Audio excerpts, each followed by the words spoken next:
Bonjour, Michel de Pixapicture. Alors aujourd'hui dans cette vidéo, on va s'intéresser à un élément essentiel de la photographie, la lumière.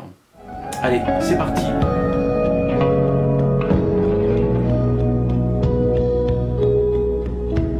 Première question, qu'est-ce que la lumière? Pendant des siècles, deux théories se sont affrontées. La théorie de Huygens, défendue par Huygens, qui considérait que la lumière était une onde, comme une vague avec des hauts et des bas, et que cette lumière avançait à la vitesse de 300 000 km par seconde.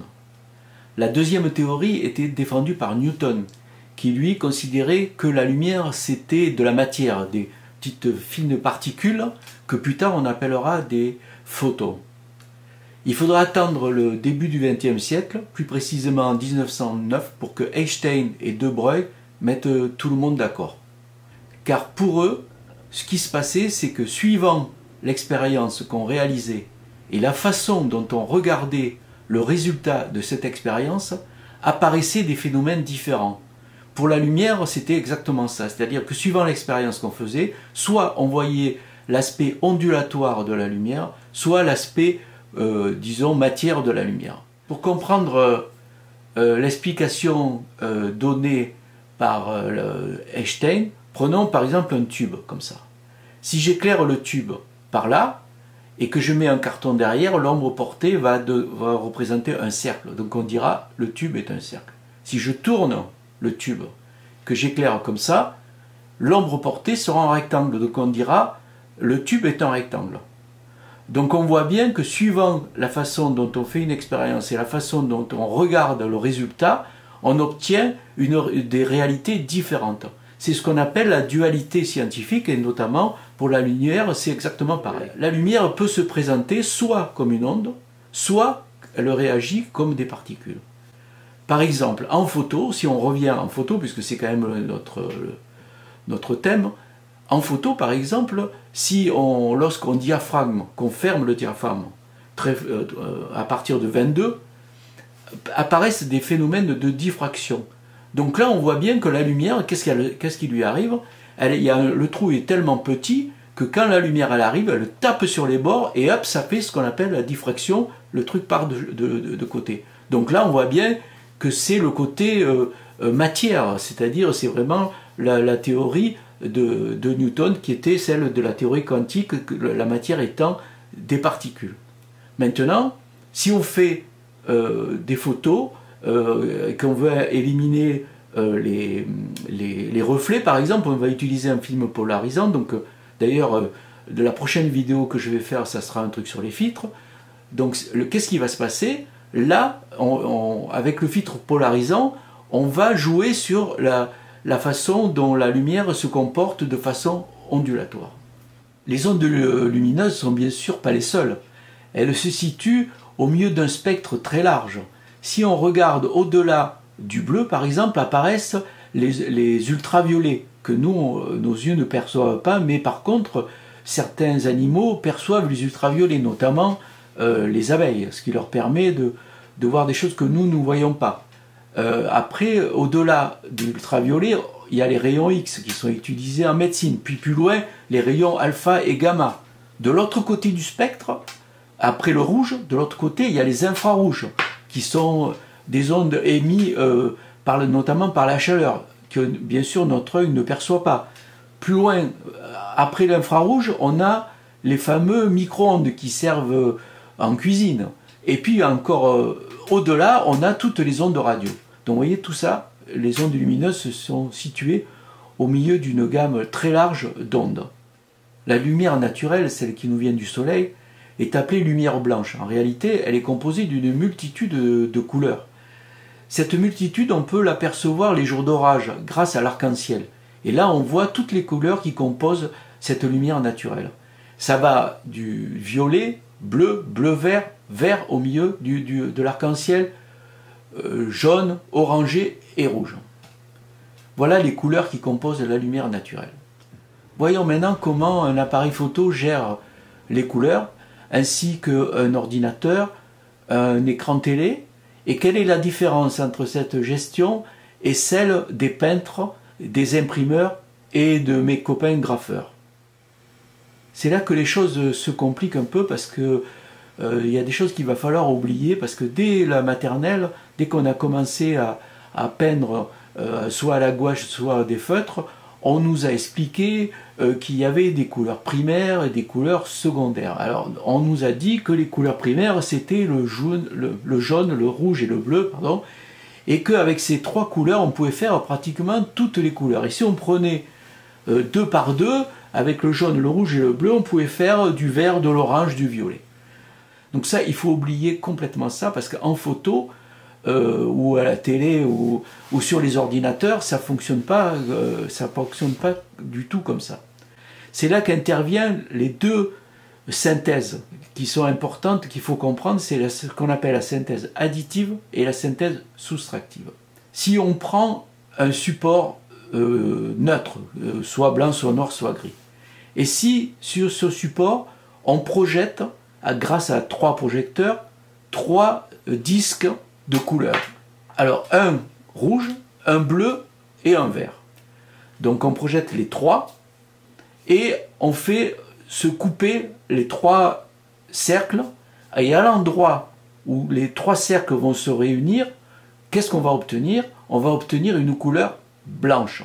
Donc le rouge, le bleu et le vert, ajoutés, je dis bien ajoutés, sur une surface neutre où il n'y a rien, on obtient du blanc.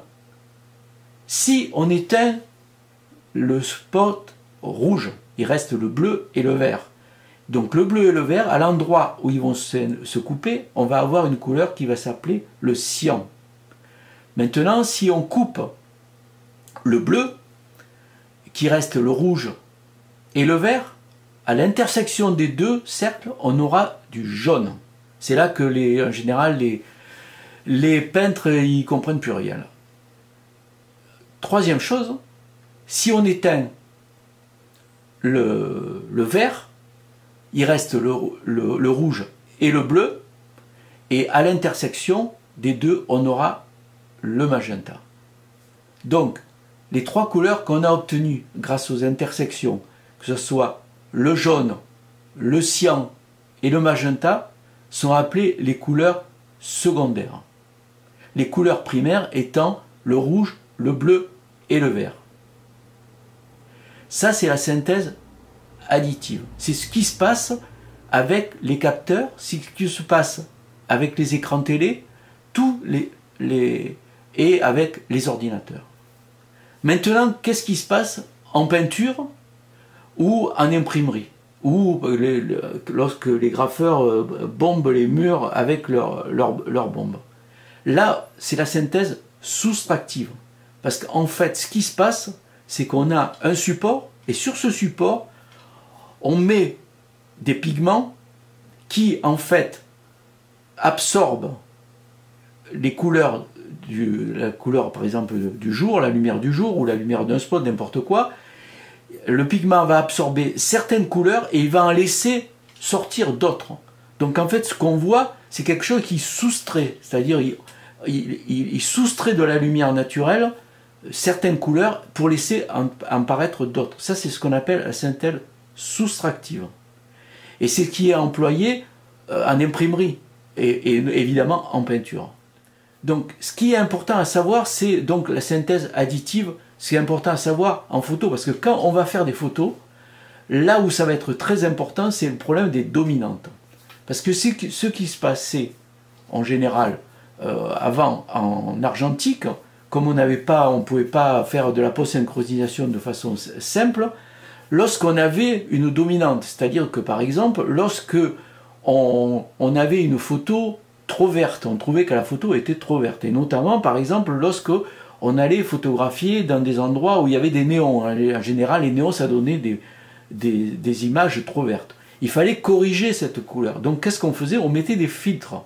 Et pour corriger le filtre, on mettait la couleur complémentaire de la couleur primaire. C'est-à-dire que par exemple, le vert, la couleur complémentaire du vert, c'est le magenta. La couleur complémentaire du bleu, c'est le jaune. Et la complémentaire du rouge, c'est le cyan. Donc si on a une photo trop verte, on met un filtre magenta pour rétablir les choses. Si on a une photo trop bleue, on met du jaune. C'est par exemple ce que fait les iPhones ou les écrans qui se mettent en position nuit pour supprimer la lumière bleue qui empêche les gens de dormir, et donc il met un filtre jaune. Ou alors par exemple ce que fait Afflelou en proposant des lunettes pour les ordinateurs qui sont jaunes. Vous voyez, je les mets là, tac, voilà. Et du coup, ça me permet de ne pas fatiguer mes yeux en regardant l'écran. Donc on met un filtre jaune pour supprimer le bleu. Donc c'est cette notion qui est très importante. Alors évidemment, maintenant avec le numérique, on n'a plus besoin de mettre des filtres magenta pour couper le néon ou pour couper le vert, ou du filtre jaune pour diminuer le bleu. On le fera après en post-production en réglant avec Photoshop, Lightroom ou tous les autres logiciels. Donc c'est ça qu'il faut bien comprendre, cette notion de couleurs complémentaires. Pour bien comprendre comment fonctionne la gestion des couleurs, je vais aller dans Photoshop et vous montrer comment on fait pour obtenir du blanc, mais aussi pour obtenir du jaune, du magenta et du cyan. Donc là je suis dans Photoshop, dans la gestion des couleurs ici, là. Donc vous voyez là, le rouge, le vert et le bleu, ils sont à 0. Donc comme ils sont à 0, la couleur qui est obtenue évidemment c'est du noir. Donc si je mets le rouge, le vert et le bleu à fond, c'est-à-dire là c'est 255, 255, 255, j'obtiens quoi? On le voit ici, du blanc. Donc rouge plus vert plus bleu, on est bien d'accord? Ça donne du blanc. Maintenant si j'enlève le rouge, donc je mets le rouge à 0, qu'est-ce qu'on a? Il reste le vert et le bleu, donc vert plus bleu égale cyan. Donc je remets le rouge, 255, je vais maintenant enlever le vert. Je mets le vert à 0, donc rouge plus bleu égale magenta, on le voit bien, d'accord? Donc je remets le vert, je vais enlever le bleu, je le mets à 0, et donc qu'est-ce qu'on a? On a bien du jaune, donc rouge plus vert égale jaune. Donc vous voyez comment fonctionne la synthèse additive, donc ce qui fonctionne sur les appareils photo et aussi évidemment dans Photoshop et puis dans tous les logiciels de post-production. Voilà, cette vidéo se termine. J'espère que vous avez bien compris la différence qu'il y a entre photographie et peinture. Si vous avez aimé, toujours pareil, un petit like, pensez à vous abonner et à bientôt pour une autre vidéo. La prochaine, donc, comme je vous l'ai promis, ça sera une vidéo sur les filtres et on reparlera donc évidemment de la lumière. À bientôt, portez-vous bien.